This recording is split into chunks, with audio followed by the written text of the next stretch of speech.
একদিন ভোরবেলা রিনা জেগে দেখল তার পুরো গ্রামটার সব রং গায়েব। গাছ, ফুল, আকাশ, এমনকি মানুষের জামাকাপড়ও ধূসর হয়ে গেছে।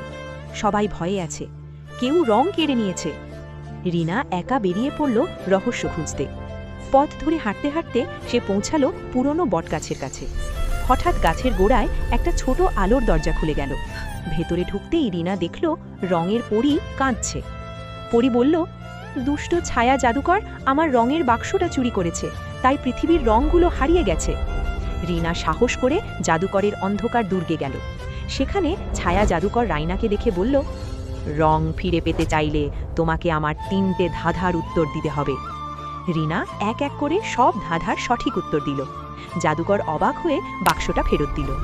রিনা যখন রঙের বাক্স খুলল, একটা বিশাল আলো ছড়িয়ে পুরো পৃথিবীতে আবার রং ফিরে এলো। ফুল হাসলো, আকাশ নীল হলো, পাখিরা রঙিন হয়ে উড়ে গেল। সবাই রিনাকে রঙের রানী বলে ডাকল। এভাবেই রিনা আবার পুরো পৃথিবীতে